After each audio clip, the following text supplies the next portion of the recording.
What's up, guys? Nate here. So, follow up on the Cain and Abel story.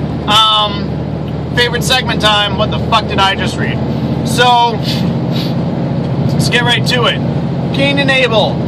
It pretty much just starts off where everything went downhill when they made a fucking offering to the Lord.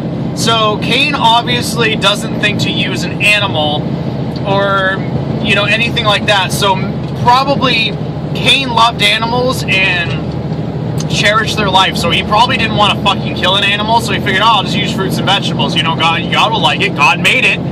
So he puts that up there in the altar, burns it, and I remember when I was a young kid, this children's book that my parents gave me, it showed Cain doing that, and he was all pissed off because all the smoke was going in his face, couldn't even breathe.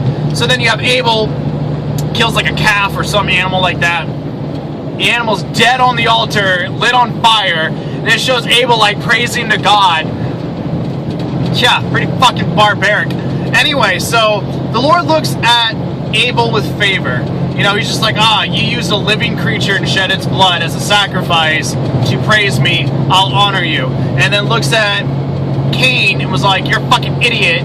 Why didn't you do that? So God's picking sides. If we're all supposed to be God's children,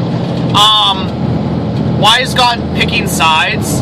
I mean, it's true. Think about it. Maybe Cain just really fucking loved animals, and he didn't want to fucking kill an animal. He's like, hey, that's kind of a waste. I don't want to do that. Blah, blah, blah, blah, blah. But God's like, no, you fucking do as I say. I want you to kill a fucking animal, goddammit. And so, anyway, yeah, fucking Cain gets pissed off. Now, think about it. I'm not saying what Cain did was right in this story. But think about it. There's a God. He's speaking to fucking everyone, which is really just you, your brother, and your parents. You're the only 4 people on the planet. So he's, speaking to the 4 of you, and, he obviously loves your brother more than you. Yeah, you're gonna get pissed off. So anyway, he goes and kills him. God's like, what the fuck? Why'd you do this? And he's all like, am I not my brother's keeper? Or am I my brother's keeper? Whatever. So God gets mad at him, is going to cast him out of that land, because God's just really, famous for casting people out.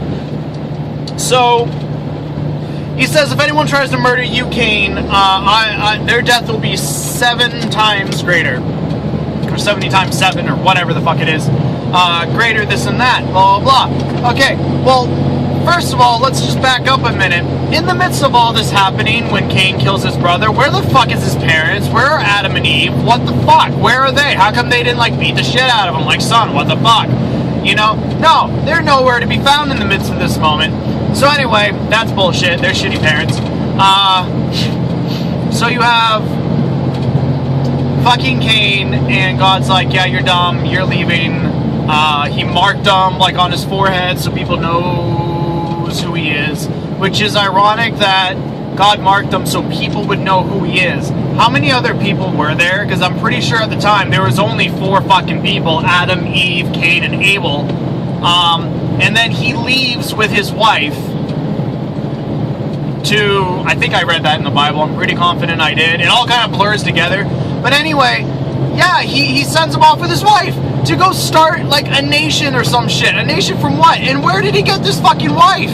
The only thing that I can think of is not long after, before this murder or whatever, Adam and Eve had more kids after Cain and Abel, which technically, according to what I've read before, online and all that stuff, they claim that Adam and Eve had approximately around, 100 kids or some shit like that, or 50 to 100 kids. So obviously he decided to marry his sister. He had no other choice because there's no other females on the earth. So, really fucked up story. Kind of doesn't make a lot of sense, but I guess the Bible had to put in the story of when the first murder ever happened.